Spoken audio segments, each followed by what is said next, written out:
नमस्कार साथियों, स्वागत और अभिनंदन आप सभी का GK capsule by Ashok Sharma. साथियों, आज जिस कैप्सूल के बारे में चर्चा करेंगे वो है आपके प्रमुख त्योहार। अक्सर मैसेज भी आता है अक्सर त्योहारों को कैसे याद करें, इनको आप टुकड़ों में याद करिए। जैसे आज हमारा जो कैप्सूल है वो है प्रमुख त्योहारों पर।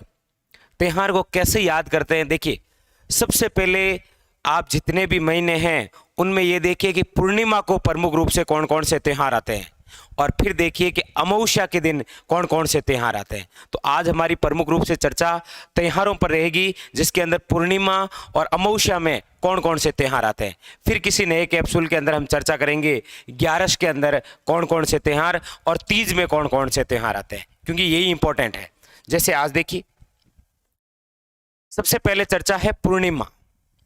12 महीने होते हैं और प्रत्येक महीने के अंदर पूर्णिमा आती है, आप सभी जानते ही हैं। तो ऐसे कौन से महीने हैं जिसके अंदर पूर्णिमा से संबंधित हमारे एग्जाम में क्वेश्चन आता है। तो देखिए सबसे पहले देखिए चैत्र पूर्णिमा को कौन सी जयंती मनाई जाती है, याद रखिएगा हनुमान जयंती। उसके बाद में है वैशाख पूर्णिमा, क्या मनाई जाती है, याद रखिएगा पिंपल पूर्णिमा। उसके बाद में है आषाढ़ पूर्णिमा, और आषाढ़ पूर्णिमा के दिन क्या मनाई जाती है, याद रखिएगा गुरु पूर्णिमा। अगली है श्रावण की पूर्णिमा को क्या आता है, याद रखिएगा रक्षाबंधन। क्या मनाते हैं हम, रक्षाबंधन। अगला है आपके भाद्रपद पूर्णिमा, यानी कि भादवा की पूर्णिमा से शुरुआत होती है किसकी, याद रखिएगा श्राद्ध पक्ष की, श्राद्ध शुरू हो जाते हैं।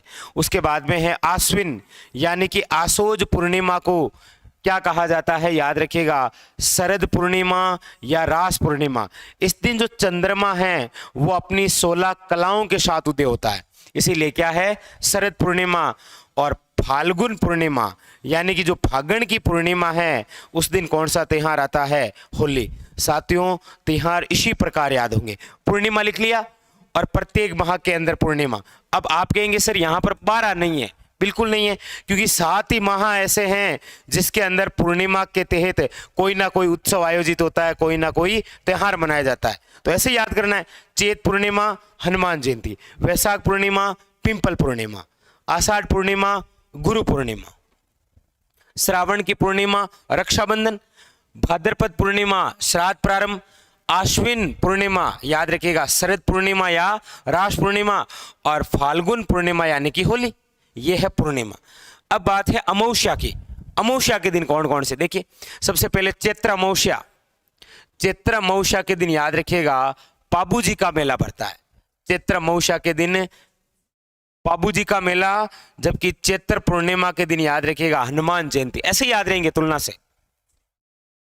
तो चैत्र अमावस्या के दिन है पाबू जी का मेला। फिर है आपके ज्येष्ठ अमावस्या, इस दिन वट अमावस्या, वट वृक्ष की पूजा की जाती है। तो वट अमावस्या कब है, याद रखिएगा जेठ में। अगली आपके श्रावण अमावस्या, याद रखिए श्रावण पूर्णिमा को तो आता है रक्षाबंधन। ये देखिए श्रावण पूर्णिमा को रक्षाबंधन, और श्रावण अमावस्या को है हरियाली अमावस्या। कौन सी अमावस्या है, हरियाली अमावस्या।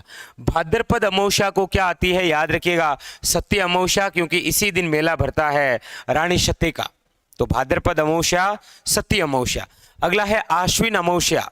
आश्विन अमावस्या के दिन याद रखिएगा सर्वे पितृ अमावस्या मनाई जाती है। और कार्तिक अमावस्या के दिन याद रखिएगा दीपावली, क्योंकि अभी हमने पढ़ा फाल्गुन पूर्णिमा को होली और कार्तिक अमावस्या को क्या है, दीपावली। और अगला है आपके माघ अमावस्या, इस दिन होती है मौनी अमावस्या। बस पूर्णिमा और अमावस्या दोनों याद हो गए, बस इसी प्रकार से लिखना है। ये रही पूर्णिमा, चैत्र वैशाख आषाढ़ श्रावण भाद्रपद आश्विन और फाल्गुन, हनुमान जयंती और होली तक समाप्त पूर्णिमा।